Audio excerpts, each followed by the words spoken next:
Welcome to this explainer. Today, we're diving straight into a highly complex and deeply entrenched issue, Balochistan. This is Pakistan's most volatile and dangerous internal conflict.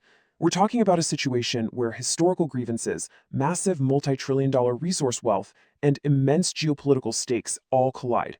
If you think this is just a regional issue that doesn't affect global trade or security, well, think again. If you want to understand exactly how a localized struggle expands into a massive crisis that actually pulls in global superpowers, you are definitely in the right place. Okay, let's dive into this. Here is our roadmap for today. First, the roots of the rebellion. Second, the resource curse. Third, escalation and the BLA. Fourth, the human rights crisis. And finally, the geopolitical chessboard. Section 1. Roots of the rebellion.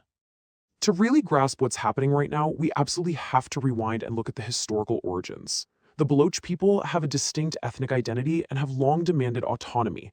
And the foundational seed of this ongoing resistance, it was planted right around the partition of India.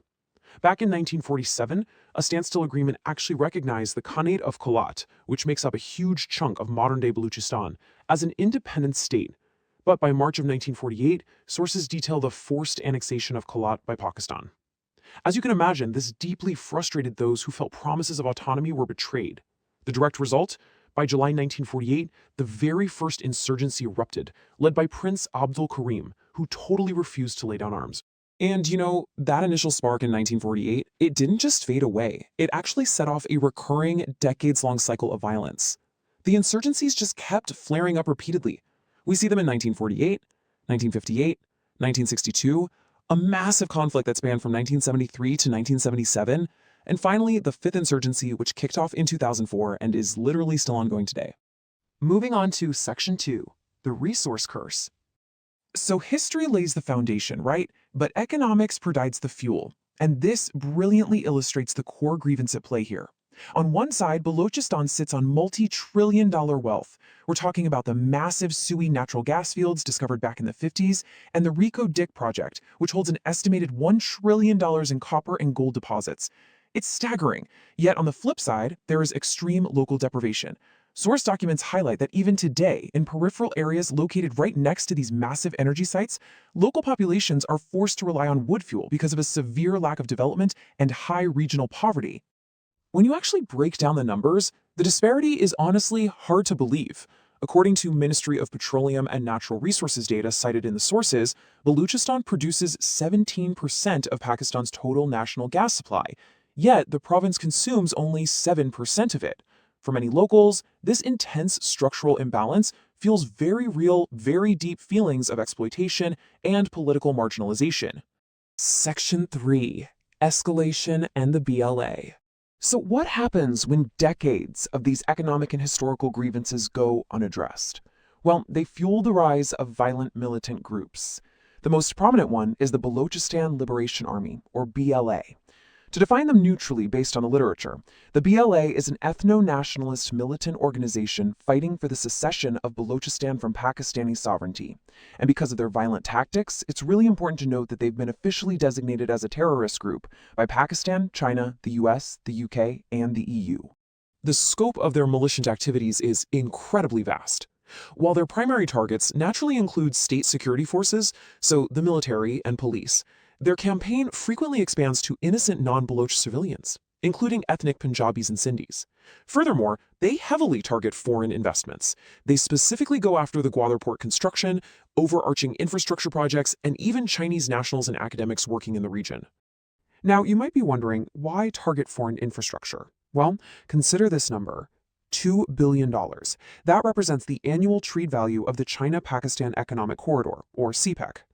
The BLA actively attacks this massive initiative, which aims to connect Gwadar Port directly to China's Xinjiang province in a deliberate attempt to violently disrupt energy supply chains and combat what they view as external exploitation. Section 4. The Human Rights Crisis. With this intense level of insurgency and counterinsurgency, the fallout is just devastating. We need to shift our focus from economics and militancy to the severe, documented human toll of this conflict. Human rights organizations have documented some horrific abuses. State security forces, including the Inter-Services Intelligence and the Frontier Corps, face severe and ongoing allegations of executing a kill-and-dump campaign. Reports note that individuals are arbitrarily arrested without due process, subjected to coercive interrogation, and tragically, their bodies are later discovered on roadsides. To put this into a very recent perspective, let's look at a report from the human rights group PAWOK. In just one single month, January 2024, they documented a staggering 82 cases of enforced disappearances across Balochistan. And in that exact same month, January 2024, the report recorded 12 confirmed cases of extrajudicial killings. These aren't just abstract numbers on a page, they represent a widespread and systematic crisis impacting everyday civilians. To truly ground these statistics in reality, consider this excerpt from that January report. The extrajudicial killing of Tahir Baloch, a 21-year-old laborer who was shot dead by a state-backed death squad, earned his livelihood through daily labor. So the crucial point is that this conflict isn't just a battlefield between soldiers and insurgents. It has a devastating everyday impact on working-class civilians who are just caught up in the brutal crossfire. Section 5. The Geopolitical Chessboard. Let's zoom out and see how this builds from a local and national tragedy into a massive international crisis that pulls in neighboring nations and global superpowers. Because of the sheer geography of the region, militants operate pretty freely across the porous borders of both Afghanistan and Iran. Actually, this cross-border activity has escalated to the point where Iran and Pakistan have conducted joint airstrikes to target militants. Beyond immediate neighbors, the instability directly threatens China's multi-billion-dollar Belt and Road Initiative. And because Balochistan sits directly on the Arabian Sea, the unrest creates strategic maritime tensions that the entire world is forced to monitor. Which leaves us with this final, incredibly difficult question to ponder. Can local historical and economic grievances ever truly be resolved when they are trapped within the massive strategic interests of global superpowers? It's a dynamic that ensures Balochistan remains one of the most complex and closely watched regions on Earth. Thank you so much for joining me for this explainer.